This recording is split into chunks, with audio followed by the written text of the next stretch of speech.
ಈ ಹಂತದಲ್ಲಿ ಕರೆಸಿ ನಾನು ನಿಮ್ಮ ಎದುರುಗಡೆ ಮಾತಾಡ್ತಾ ಇದ್ದೀನಿ ಅಂತ ಅಂದ್ರೆ ಅದರ ಹಿಂದೆ ಸಾಕಷ್ಟು ಏರಿಳಿತಗಳಿದೆ, ಹಸಿವಿದೆ, ಒದ್ದಾಟ ಇದೆ, ನೋವಿದೆ, ಕಣ್ಣೀರಿದೆ, ಬೇಸರ ಇದೆ, ದುಃಖ ಇದೆ. ಅವೆಲ್ಲವನ್ನ ದಾಟಿದ್ರೆ ಮಾತ್ರ ಮನುಷ್ಯ ಒಂದು ಹಂತಕ್ಕೆ ಬಂದು ನಿಂತ್ಕೊಳ್ಳೋಕೆ ಸಾಧ್ಯ. ಕೇವಲ 1.5 ವರ್ಷಗಳ ಕೆಳಗಡೆ ಕಲರ್ಸ್ ಕನ್ನಡ ಚಾನೆಲ್ ನಲ್ಲಿ ಸೀಸನ್ 1 ಸೂಪರ್ ಮಿನಿಟ್ ಶೋನಲ್ಲಿ ನಾನು ಕ್ರೌಡ್ ಹ್ಯಾಂಡಲ್ ಮಾಡ್ತಾ ಇದ್ದೆ. ಅಂದ್ರೆ ಕ್ರೌಡ್ ಬಂದಿರುತ್ತಲ್ಲ, ಅವ್ರನ್ನ ಅಲ್ಲಿ ಕೂರಿಸೋದು, ಮ್ಯಾನೇಜ್ ಮಾಡೋದು, ಅವ್ರಗಳಿಗೆ ಮೈಕ್ ಕೊಡೋದು, ಈ ಕೆಲಸ ಮಾಡ್ತಾ ಇದ್ದೆ. 1.5 ವರ್ಷಗಳ ನಂತರ ಅದೇ ಕಲರ್ಸ್ ಕನ್ನಡದ ಸೂಪರ್ ಮಿನಿಟ್ ಸೀಸನ್ 3ಯ ಮೊದಲ ಎಪಿಸೋಡ್ನ ಮೊದಲ ಸೆಲೆಬ್ರಿಟಿ ನಾನು. ಯಾಕಿದ್ರೆ ನಿಮಗೆ ಹೇಳಿದೆ ಅಂದ್ರೆ ನಾನೇನೋ ಮಾಡಿದೀನಿ ಅಂತಲ್ಲ, ನೀವು ಹಠ ಕಟ್ಟಿ ನಿಂತ್ರೆ ನಾನು ಕಲರ್ಸ್ ಕನ್ನಡದಲ್ಲಿ ಕೆಲಸ ಬಿಟ್ಟಾಗ ನನಗೆ ಬರ್ತಿದ್ದ ಸಂಬಳ 1,10,000 ರೂಪಾಯಿ. ನನಗೆ ಬರ್ತಿದ್ದ ಸಂಬಳ 1,10,000 ರೂಪಾಯಿ. ಸೀನಿಯರ್ ಪ್ರೊಡ್ಯೂಸರ್ ನಾನು.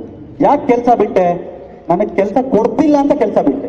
3 ತಿಂಗಳು ನನ್ನನ್ನು ಸುಮ್ಮನೆ ಕೂರಿಸ್ಬಿಟ್ಟಿದ್ರು, ಏನು ಕೆಲಸ ಕೊಡೋದು, ಪುಕ್ಷಟ ಸಂಬಳ ತಗೊಳ್ಳೋದು, ನಾನು ಬೇರೆ ಏನೋ ಮಾಡ್ತೀನಿ ಅಂತ ಹೊರಗಡೆ ಬಂದು, ಯಾರ ಕೆಳಗೂ ಕೆಲಸ ಮಾಡಬಾರ್ದು ಅಂತ ನಾನೇ ಏನಾದ್ರೂ ಸಾಧಿಸಬೇಕು ಅಂತ ಹೊರಗಡೆ ಬಂದು, ಯಾವ ಮಾಧ್ಯಮ ಯಾವತ್ತು ಕನ್ನಡ ಪರವಾಗಿ ನನಗೆ ಮಾತಾಡ್ಲಿಕ್ಕೆ ಅವಕಾಶ ಕೊಡ್ಲಿಲ್ವೋ, ಯಾವ ಮಾಧ್ಯಮ ಬೇರೆ ಬೇರೆ ಭಾಷೆಯ ಚಿತ್ರಗಳನ್ನ ಪ್ರಮೋಟ್ ಮಾಡಿಕೊಂಡು ನನಗೆ ಅದೇ ಡಿಪಾರ್ಟ್ಮೆಂಟ್ ನ ಹೆಡ್ ಆಗಿ ಮಾಡ್ತೋ, ಅವತ್ತು ಅಲ್ಲಿಂದ ಹೊರಗಡೆ ಬಂದು ಸೋಷಿಯಲ್ ಮೀಡಿಯಾನ ಆಲ್ಟರ್ನೇಟಿವ್ ಮೀಡಿಯಾ ಆಗಿ ಬಳಸ್ಕೊಂಡು ಜನರನ್ನ ತಲುಪ್ತೀನಿ, ಜನರಿಗೆ ಅರ್ಥ ಮಾಡಿಸ್ತೀನಿ, ಜನರಿಗೆ ಏನು ಹೇಳಬೇಕು ಅದನ್ನ ಹೇಳ್ತೀನಿ ಅಂತ ಹೇಳಿ ಅದನ್ನು ಯಶಸ್ವಿಯಾಗಿ ಪೂರೈಸಿ 5 ಲಕ್ಷಕ್ಕೂ ಹೆಚ್ಚು ಫ್ಯಾನ್ಸ್ಗಳನ್ನ ಇವತ್ತು ಫೇಸ್ಬುಕ್ ನಲ್ಲಿ, ಯೂಟ್ಯೂಬ್ ನಲ್ಲಿ ನಾನು ಸಾಧಿಸಿದ್ದೀನಿ.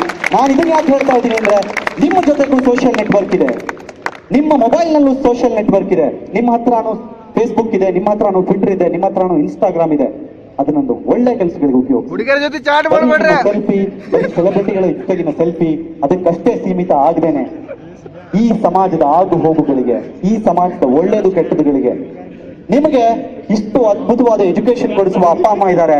ಆದ್ರೆ ಬೇಸಿಕ್ ಎಜುಕೇಶನ್ ಕೊಡ್ಸೋಕ್ಕೂ ಸಾಧ್ಯ ಆಗದೆ ಇರೋ ಅಪ್ಪ ಅಮ್ಮಂದ್ರು ಸಾಕಷ್ಟು ಜನ ಇದ್ದಾರೆ. ಅಥವಾ ಅಪ್ಪ ಅಮ್ಮಂದ್ರೆ ಹಿಂದೆ ಬೇಸಿಕ್ ಎಜುಕೇಶನ್ ಪಡ್ಕೊಳ್ಳೋಕ್ಕಾಗದೆ ತುಂಬಾ ಜನ ಇದ್ದಾರೆ. ಅಂತವ್ರಿಗೆ ನಿಮ್ಮ ಕೈಲಾದಷ್ಟು ಸಹಾಯ ಮಾಡಿ. ನಿಮ್ಮ ಹುಟ್ಟು ಹಬ್ಬನ 1000 ರೂಪಾಯಿ ಖರ್ಚು ಮಾಡಿ ಪಾರ್ಟಿ ಮಾಡ್ತೀರಿ, ಸಂತೋಷ ಮಾಡಿ. ಆದ್ರೆ ನೀವು ಕಟ್ ಮಾಡಿ ಮುಖಕ್ಕೆ ಹಚ್ಚುವ ಕೇಕನ್ನ ಯಾವ್ದಾದ್ರು ಅನಾಥಾಶ್ರಮಕ್ಕೆ ಕೊಡಿ. ನಿಮ್ಮನ್ನು ಪ್ರೀತಿಸುವ ನಿಮ್ಮ ಅಪ್ಪ ಅಮ್ಮ ಸಿಕ್ಕಾಬಿಟ್ಟ ಇದ್ದಾರೆ, ನಿಮ್ಮ ಅಪ್ಪ ಅಮ್ಮ ಸಿಕ್ಕಾಬಿಟ್ಟ ಪ್ರೀತಿಯಿಂದ ನೋಡ್ಕೋತಾರೆ, ನೀವು ನಿಮ್ಮ ಅಪ್ಪ ಅಮ್ಮನ ತುಂಬಾ ಪ್ರೀತಿಸ್ತೀರಿ. ಆದ್ರೆ ನನ್ನ ಕೈಲಾಗಲ್ಲ ಅಂತ ಕೆಲವು ಕೈಲಾಗದವರು ಅವರ ಅಪ್ಪ ಅಮ್ಮನ ವೃದ್ಧಾಶ್ರಮಕ್ಕೆ ಬಿಟ್ಟಿದ್ದಾರೆ. ಅವ್ರಿಗೆ ಹೋಗಿ ಮಕ್ಕಳ ಪ್ರೀತಿಯನ್ನು ಕೊಡಿ, ಅವ್ರು ಖುಷಿಯಾಗಿರ್ತಾರೆ. ಟೈಮ್ ಸಿಕ್ಕಿದಾಗ ಅವ್ರ ಜೊತೆ ಹೋಗಿ ಟೈಮ್ ಸ್ಪೆಂಡ್ ಮಾಡಿ. ಇದು ನನ್ನ ಕೋರಿಕೆ.